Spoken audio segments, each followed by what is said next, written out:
அனைவருக்கும் வினோத் பரமையின் பணிவான வணக்கங்கள். நான் மாணவர்கள்ட்ட அடிக்கடி சொல்லுவேன், மனம் வந்து நெருடலாக இருக்குது, மனம் வந்து ஏதோ ஒரு தாக்கத்திலே இருக்குது, மனம் கஷ்டமாக இருக்குது, பதட்டமாக இருக்குது, எனக்கு என்ன பண்ணுறதுன்னு புரியல அப்படின்ற ரொம்ப குழப்பத்திலே இருக்கிறவங்க ஏதாவது ஒன்று க்ரியேட் பண்ணுங்கள். வீட்டில் பிரச்சனை இருக்குது சார், நான் எங்கே போனால் இந்த பிரச்சனை வருது சார், அங்கே போனால் பிரச்சனை வருது சார் அப்படின்பொழுது ஓரளவுக்கு நீங்கள் தனிமையாக உட்காந்துட்டு உங்களுடைய சிந்தனைகளை தெளிவுபடுத்துங்க, கவனமாக இருங்க. கண்டிப்பாக நீங்கள் ஏதாவது ஒன்று செய்யலாம். அது மேலே நீங்கள் கான்சென்ட்ரேட் பண்ணும் பொழுது உங்களுடைய மனம் வந்து தெளிவு பெறும். உதாரணத்துக்கு எனக்கான நேரங்களை நான் வந்து ஒதுக்கி வச்சுக்கிறேன். அதாவது பிஸ்னஸ்க்குன்னு ஒரு ஒர்க்குன்னு ஒரு நேரங்களும், யோகாவுக்குன்னு ஒரு நேரங்களும், நான் சில கைவினை பொருட்கள் செய்கிறதுக்கான ஒரு நேரங்களும் ஒதுக்கி வச்சுருக்கேன். ஸோ இதை மாதிரி பண்ணும்பொழுது என்ன ஆகுது அப்படின்னாக்கா, நம்மளுடைய மனம் நிலை பெறுது. மனம் நிலை பெறும்பொழுது நம்ம எந்த ஒரு காரியத்தை செய்யும் பொழுதும் மனம் வந்து அதை தெளிவுபட கொண்டு வந்து நமக்கு சக்ஸஸை கொடுக்குது. ஸோ இது என்னுடைய வாழ்க்கையில் அன்றாட நடந்துட்டு வருது. நீங்கள் செடி வளர்க்குறதா இருக்கலாம், இல்லை ஏதாவது ஒரு கிராஃப்ட் ஒர்க் செய்கிறதா இருக்கலாம். ஸோ இதெல்லாம் செஞ்சுட்டு வரும்பொழுது உங்களுடைய மனநிலைகள் வந்து நேர்கோட்டில் போகிறதுக்கு வாய்ப்பாக இருக்கும்.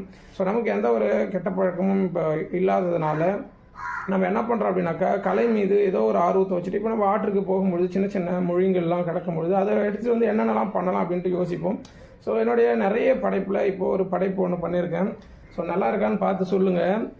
இதுதான் இது வந்து ஆக்சுவலாக வந்து பேம்போடைய பேம்பு ரூட்டில் வந்துட்டு நம்ம இந்த கிராஃப்ட் பண்ணுறது. நான் வந்து ஒரு ஃபேஸ்புக்லேயும் பார்த்தேன், ஒரு வெளிநாட்டில் ஒரு வந்து இது மாதிரிலாம் மேக் பண்ணியிருந்தாப்புல. ஸோ நம்மளும் இதை மேக் பண்ணலாம் அப்படின்ட்டு தான். ஏன்னா நான் பேம்பில் இதுக்கு முன்னாடி நிறைய ஒர்க் பண்ணியிருக்கேன். ஏன்னா பேம்போடைய கிளையிலேருந்து தான் நம்ம பண்ணுவோம், அந்த இதுலேருந்து தான். ஆனால் ரூட்லேருந்து நம்ம எதுவும் பண்ண முடியாது, வேஸ்ட்டாக கொளுத்தி போட்டுருவாங்க, எல்லாம் பண்ணிவிடுவாங்க.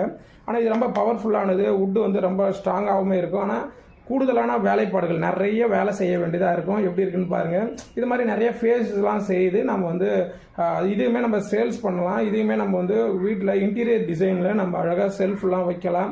ஸோ ஒரு ஐடியாஸ் வச்சுருக்கேன். என்ன ஃபாலோ பண்ணக்கூடிய வீச்சுவலை நண்பர்கள், என்னை ஃபாலோ பண்ணக்கூடிய என்னுடைய மாணவர்கள் பார்த்தீங்க அப்படின்னா இதெல்லாம் எப்படி இருக்குது அப்படின்னு சொல்லுங்கள். ஒரு 5க்கும் மேற்பட்ட ஃபேஸ் வந்து நான் ரெடி பண்ணியிருக்கேன். எப்படி இருக்குன்னு பாருங்கள்.